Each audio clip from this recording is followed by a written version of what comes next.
James Gordon, GCPD. Oh, came with Harvey, huh? Glad to know you, James. I'm Butch Gilsey. You new guy, huh? How you like Gotham so far? Well enough. Gotham. Gotham is a controversial DC show developed by Bruno Heller, starring Batman's most famous characters such as James Gordon, the Penguin, the Riddler, Catwoman, and the Dark Knight himself before he accepted his identity as the protector of Gotham, Bruce Wayne. Now, what are my thoughts on Gotham? Personally, I love Gotham. No, love isn't the correct word. I fucking adore Gotham. Yeah, it is definitely a show with flaws, but it's also a show with compelling storylines, fun and complex characters, riveting drama, and its characterizations of these characters is unmatched. If you were to ask me what my favorite adaptation of the Penguin was, I'd tell you that Gotham's Penguin is my favorite. It's the same case with the Riddler, James Gordon, Selina Kyle, Harvey Bullock, Alfred Pennyworth, and Bruce fucking Wayne. I started my Gotham binge late last year, and ever since then, I grew addicted to the show. I grew addicted so much that I watched it a second time. Everyone who knows me knows that I don't usually rewatch shows because that's not my thing. I rewatch lots of movies but not shows because shows require more hours and more patience. But the case was different for Gotham, and for good reason. Reasons that I'll touch upon in a later video when I get better equipment, when I get better at this YouTube thing. I could make an hour-long video explaining why Gotham is one of the best adaptations of the Batman mythos, why it's one of the best DC shows ever made, but I won't do that just yet. I want that video to be special. I want that video to be my Batman Forever video essay. It's important for me that I do it right, and with my limited resources, I can't at the moment. But how can I express my love for this show? How can I tell you guys that you all misjudged this show because Batman wasn't the main character? How can I tell you that this show rocks? I asked myself that question for a while, and I got my answer after hours and hours of thinking. There is a way. I can express myself through one episode, my second favorite episode of Gotham, an episode that contains all the things I love about Batman and his rogues gallery. The Peak of Gotham, and that episode is the 14th episode of the 3rd season, The Gentle Art of Making Enemies. A lot of people love Batman. A lot of people love Batman's history. They love the stories told within the comics, and Batman and Joker's rivalry / relationship is a standout for a lot of Batman fans. Many creators over the years have adapted this interesting and complex relationship.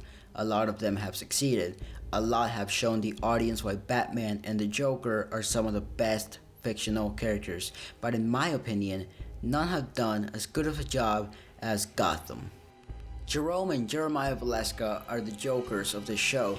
They both have an obsession with Bruce. They both play a never-ending game with him, and this episode shows us that with Jerome, and it also shows us the differences between the two characters. Jerome is a cold-blooded killer who doesn't care about the rules. He's someone with no motivation. He does what he does because he enjoys inflicting pain. He enjoys madness. He loves being free.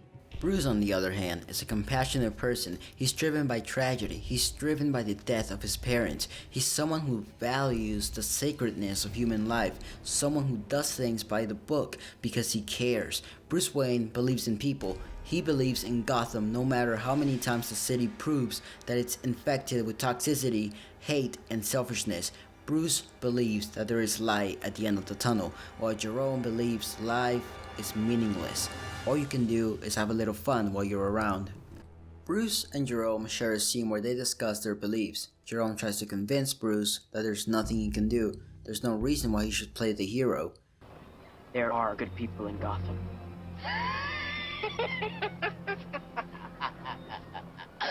Like who? The sheep who lock their doors and crawl under their beds? Face it, kid. Gotham has no heroes. Bruce doesn't care though. Jerome may be right about Gotham, but Bruce believes in change. He believes in justice and rehabilitation. Bruce witnesses the murder of many innocent people, flawed but innocent people all around him. Seeing Jerome laughing it off and encouraging his followers to not care fuels him with anger. That's why in the best scene of the episode, Bruce traps Jerome in a mirror maze, also a nice reference to The Dark Knight Returns. Many reflections of Bruce surround Jerome. There are reflections of the good Jerome doesn't believe there is. Bruce, in a very Batman-y way, attacks Jerome from behind and relentlessly starts beating the living shit out of him. Jerome, in very Joker fashion, laughs maniacally and tells Bruce to let his darkness out, to release all that anger and lust inside of him. Bruce listens to him, and just when he's about to kill him, he stops himself. He takes a look at himself in one of the mirrors. He sees himself about to take a life. He sees the clown makeup that not only symbolizes the classic Joker look, but the cold-blooded nature of Jerome and his followers. Bruce looks back at Jerome. Jerome awaits his death by the hands of Bruce, but Bruce doesn't go through with it. He screams, because as much as he wants to do it, he can't. It's not the right thing to do. It's not the moral thing to do. If he kills Jerome, Jerome wins and Bruce loses. You want me to share an opinion that might get me killed? Yeah? Okay, let me share. Batman was boring before the Bronze Age. He was boring when he was a killer in his early days. Then when he wasn't the killer, he was turned into a caricature. But when Denny O'Neil, rest in peace you legend, took over the Batman comics, Bruce Wayne finally started to feel like an actual character. He felt like a human being with struggles and demons. Denny O'Neil created the Batman we all love today. Legends of the Dark Knight, Annual number 1 proves my point. In the issue, Bruce goes on a journey in which he has to stop world-ending threats, and when he's given the opportunity to kill his opponents, he doesn't do it because his moral code does not allow it. By the end of the issue, he talks to the Joker about his no-killing rule, and this is what he says. No. Oh, I want to. I've never wanted anything so much, but I won't. Because if I did, I'd be violating the belief that has sustained me all these years. I believe in the absolute sacredness of human life. I may not really believe in anything else. The fact that this scene right here shows us all of this by simply having Bruce look at himself in the mirror while Jerome laughs in the background is top tier filmmaking. It's just Damn good television. This is made better by the scene that happens a few moments later, in which Bruce finally comes up with his no-killing rule. The scene just speaks for itself. I will not kill.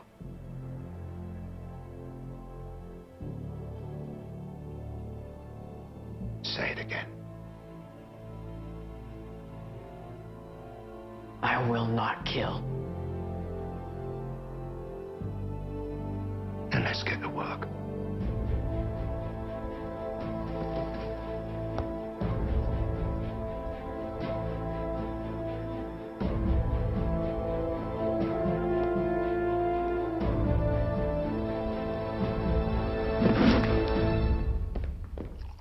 Fucking beautiful.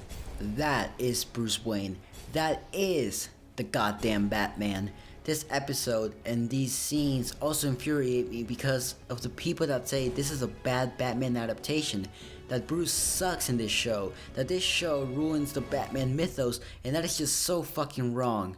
In 40 minutes, the episode succeeded at being powerful, at characterizing these characters just like how they are characterized in the comics. It's brilliant, admirable, and magnificent in every fucking way. Bruce and the Joker aren't the only characters from the comics that are beautifully portrayed in this episode though. So let's talk about the secondary plot. I'm about to spoil what happened episodes ago, so if you haven't seen this incredible show, leave immediately, go watch it, it's great. Now 3, 2, 1, don't cry. Now, earlier in the season, Penguin killed Edward Nygma's girlfriend because he fell in love with Ed, and since Penguin didn't want to share or lose that love, he killed Ed's girlfriend. Unfortunately, Ed found out and hatched out a plan to ruin Penguin. He made him murder someone, he humiliated him on live television, and ruined his reputation, and now we're here. Penguin finds out all of this, but he doesn't do anything about it at first. He lets his heart do the thinking, but since Ed's heart was already broken, Ed doesn't care anymore. He doesn't care about Penguin. He doesn't care about the man he considered to be his best friend. Twists keep unraveling in front of Penguin. Twists that all lead to the final scene of the episode, the scene where two men die and are reincarnated as two new beings. Penguin tries to talk Ed out of it. He reminds him of the first time they met. He fights with his heart once again, but for the Penguin, love is a weakness. For Oswald Cobblepot, love is a thing he'll never get. We've seen Penguin in love in the comics. We've seen him trying to use his heart in previous adaptations, but no matter what, that love and humanity will inevitably be taken from him. In this case, it's taken by Ed when he goes through with it and shoots Penguin.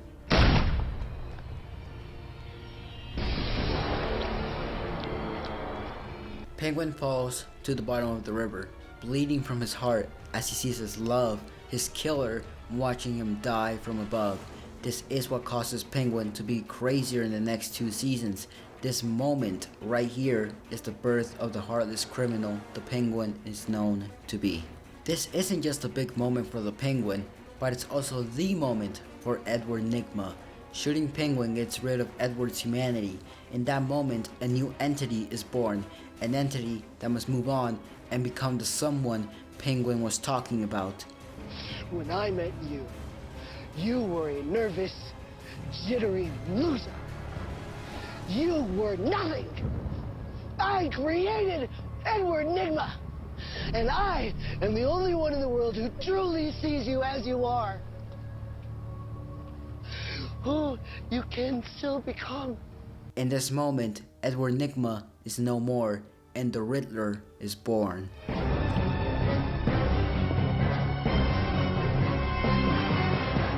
This episode is excellent at showcasing character complexities and love for the source material, in this case, the Batman comic books.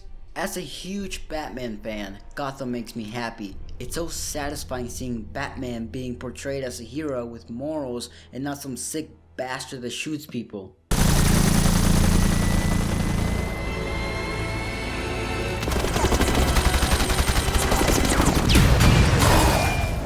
I love seeing the Penguin being portrayed as a hopeless criminal. I love seeing the Riddler being portrayed as a loser who wants to be seen as something greater and better. I love seeing Gotham being portrayed as a city full of lunatics, but also with people with flaws. I love everything about this show. Yeah, the writing can be wonky at times, but when a show gives me excellent character work, I could care less. I am begging you to watch Gotham. I am begging you to give it another shot because I know some of you have tried and thought the first season was boring as all hell. I used to think that too, but after rewatching the entirety of this immaculate show, I can definitely say that I was dead wrong. Gotham is peak Batman, and the gentle art of making enemies is peak Gotham.